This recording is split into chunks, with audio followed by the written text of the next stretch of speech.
DTV Odia देखिवा पाई subscribe करंतु एवं bell icon को मध्य दबाई दियंतु। जय जगन्नाथ। मु ज्योतिर्विद डॉक्टर भवानी शंकर महापात्र आपण मानकु भाग्य दर्पण कार्यक्रम को स्वागत जनाउछि। आमे अनेक समय देखू विवाह परे दाम्पत्य जीवन रे पारिवारिक जीवन रे अति साधारण कथा को नहीं कलह बा मत पार्थक्य देखा दे थाए। स्वामी स्त्री मध्य अनेक समय आम देखू यथेष्ट भल पाइबा थाए, परस्पर प्रति तांकर प्रेम भाव रही थाए, मात्र भल पाइबा थिले मध्य प्रेम संपर्क थाई मध्य अति साधारण कथा को नहीं अति छोट छोट कथा को नहीं स्वामी स्त्री को अभिमान करे, स्त्री स्वामी उपर अभिमान करे बा बेले बेले छोट मोट कलह बा तर्क वितर्क विराट काय कलह बा समस्यार रूपरेख नहीं थाए। ए मान अभिमान बढ़िकी बेले बेले उग्र रूप धारण करि थाए। कहीं दाम्पत्य जीवन में अनेक समय समस्या देखा दिए ताहा जन्म जातक यही कारण मध्य लुचि रही। जदि आपण जन्म जातक को देखिए बा आमे माने जन्म जातक को विचार को नेबा, जन्म जातक जन्म कुंडली रे लग्नर सप्तम भाव होउची लाइफ पार्टनर बा जीवन साथीर भाव। सप्तम स्थान रे बसिथिबा ग्रह, सप्तम स्थान को देखुथिबा ग्रह एवं सप्तमाधिपति सेवेन्थ लॉर्ड रो जे मालिक ताकू देखुथिबा ग्रह को प्रभाव रु जीवन आमर दाम्पत्य जीवन प्रभावित होता है।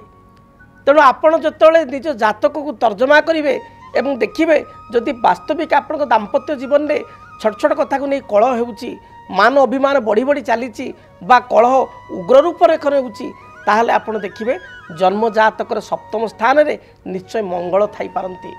जन्म जातक सप्तम स्थान रे राहु थाई पारंती, जन्म जातक सप्तम स्थान रे शनि थाई पारंती। जदि सप्तम स्थान रे शनि राहु मंगल ये तीन गोटी ग्रह थांती ताले अति साधारण कथा को नहीं दाम्पत्य जीवन में कलह बा मत पार्थक्य देखा दे थाए। से बेले सप्तम स्थान रे जदि रवि शुक्र सहित युक्त होती ताहले मध्य दाम्पत्य जीवन में अति साधारण कथा को नहीं स्वामी स्त्री मध्य भल पाइबा थिले मध्य प्रेम संपर्क थिले मध्य टिके टिके कथा को नहीं तर्क वितर्क देखा दे थाए।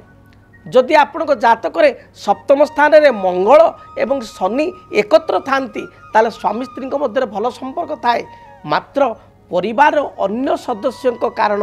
हुए तो नणद हो पारती, हुए तो सासू माता हो पारती, हुए तो घरर अन्य कौन सदस्य हो पारती, यांकू केन्द्र करी बा यांकू कथा को नहीं बा दी जन भितर ये 3 नंबर लोक सदाबले कलह सृष्टि करि जो द्वारा कि दाम्पत्य जीवन में कलह सृष्टि होता है। से भली जन्म जातक चंद्र एवं मंगल जदि जातक चंद्र राहु सहित युक्त केतु सहित युक्त शनि द्वारा दुष्ट एवं मंगल मध्य जदि नीच एवं राहु बा केतु शनि सहित युक्त बा दृष्ट होइथांती ताहले परिवार स्वामी स्त्री मध्य भल संपर्क थाए, भल पाइबा थाए, प्रेम संपर्क गभीरता थाए, मात्र परिवार छोट छोट कथा को नहीं बा परिवार अन्य सदस्य कारण अजथा ये दुई जन मध्य कलह बा अशांति देखा दे थाए। तेबे ये बहुत गुड़े कारण रही एवं मंगल दोष मध्य पारिवारिक जीवन में दाम्पत्य जीवन में अनेक समय साधारण छोट मोट कलहर कारण होता है एवं अनेक समय देखा दिए यही मंगल दोष कारण बा जातक अन्यान्य किसी ग्रह दोष मध्य रही, गुरु चंडाल दोष बृहस्पति राहु थिले से भली मंगल शनिर जोग आपणकर चंद्र केतुर जोग ये जोग मध्य दाम्पत्य जीवन को प्रभावित करिथाय बा कलहर कारण होता है। एपरिक जदि ए कलहर प्रभाव बा ग्रहंकर दोष अधिक थाए ताहले दाम्पत्य जीवन में विवाह परे विच्छेद होता है बा परस्पर ठारू सामूहिक विच्छेद, स्त्री अभिमान करी बाप घर को पलैबा बा स्वामी स्त्री भितर अलग अलग कि दिन पाई रहिबा एभली कथा मध्य देखा दे थाए। तेबे जदि आपण दाम्पत्य जीवन में बारंबार कलह होउची, बारंबार छोट छोट कथा को नहीं समस्या रोची, ताहले कौन करिवे सरल प्रतिकार ताहा आपण को मु कहूची। प्रतिकार स्वरूप आपण सर्वप्रथमे मु आपण को कहबी प्रतिकार स्वरूप आपण मंगलवार दिन घृत दीप जालंतु। जदि स्वामी स्त्री मध्य अति साधारण कथा को नहीं कलह रोची ताले मंगलवार गुड़िक प्रत्येक मंगलवार दिन सूर्योदय पर तुरंत स्नान करी आपण गोटे घृत दीप एवं दीपटी माटी रही निहाती आवश्यक माटी दीपरे घी भरी से सलिता बा बलिता पकाई आपण जालिबा आरंभ करंतु। देखिए स्वामी स्त्री गोत्र ना कही सुसंपर्क स्थापन पाई आपण भगवती दुर्गा को प्रार्थना करंतु 7 गोटी आप मंगलवार कर चलतु देखिए दाम्पत्य जीवन में जहाँ भी समस्या रही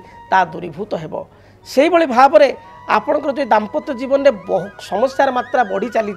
ताहले आपण शनिवार दिन गोटे अस्वस्थ वृक्षमूल को जी अस्वस्थ वृक्षमूल को जीवा पूर्व आपण मिनिमम 250 बा 200 ग्राम मिनिमम मसूर डाली आपण पाखे धरिबे हाथ में धरिबे एवं आपण खंड हलदी खंडटी आपण पाखे धरिबे एवं गोटे राशि तेलर दीप माटी दीप राशि तेलर धरिबे आपण जीवे अस्वस्थ वृक्षमूल को प्रथमे से 200 ग्राम बा 250 ग्राम मसूर डाली अस्वस्थ वृक्षमूल आप पकईदे ता उपरे आपण गुड़ खंडटी थइबे एवं राशि तेलर दीप को अस्वस्थ वृक्षमूल प्रज्वलन करी स्वामी स्त्री सुसंपर्क पाई शनि महाराज को प्रार्थना करेंगे शनिवार दिन देखिए यह द्वारा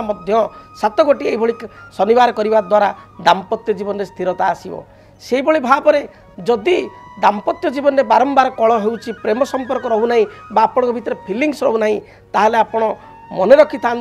वास्तुशास्त्र अनुसार आपण जो शयन कक्षर बेडरूम अच्छी बेडरूम बेड टी आपणकर से मिरर बा आपणकर जो ड्रेसिंग टेबुल रही ड्रेसिंग टेबुल रे बा कौन काचरे बा मिरर रे रिफ्लेक्ट हवा उचित नुह जदि अच्छी ड्रेसिंग टेबुल ताको ढांकी रखंतु बा जेमिति रिफ्लेक्ट हेबनी खटटी सेटी पई आपण ध्यान दियंतु से भाव में आपण बेडसीट कलर को मध्य सब लाइट रखा चेष्टा करंतु केबे हेले दाम्पत्य जीवन में कलह होतिले से रूम रो कलर डार्क कलर रखंतु नाही रूम रो कांथर wall colour light pink light yellow butter ए कलर को रखंतु बेडशीट मध्य स्काई कलर हल्का स्काई कलर आपणकर व्हाइट कलर बा आपणकर लाइट पिंक कलर बेडशीट पकांतु देखिए स्वामी स्त्री मध्य जहाँ भी समस्या रही धीरे धीरे दूरीभूत हेब आपण निजको स्त्री हिसाब से सब सजई रखंतु एवं आपण घर को आप बेडरूम रे ही स्वामी स्त्री अधिकांश समय कटि थाए तांको भितर मिलन ही होता है तेणु बेडरूम को नीट एंड क्लीन रखंतु परफ्यूम आदि सुगंधित द्रव्य आपण बेडरूम रे सब पकांतु एवं निजे सुंदर भाव में आप निजको सजई रखंतु देखिए दाम्पत्य जीवन में जो मत पार्थक्य रोचे मतांतर रोचे ता निश्चय दूरीभूत हेब जदि समस्या अधिक बढ़ी थाए ताहले ज्योतिर्विद को जाई साक्षात करंतु स्वामी स्त्री उभयंकर जातक एनालिसिस करंतु देखिए दाम्पत्य जीवन में जो समस्या रही तार समाधान मिल पारिबो। जदि आपणक जीवन में व्यक्तिगत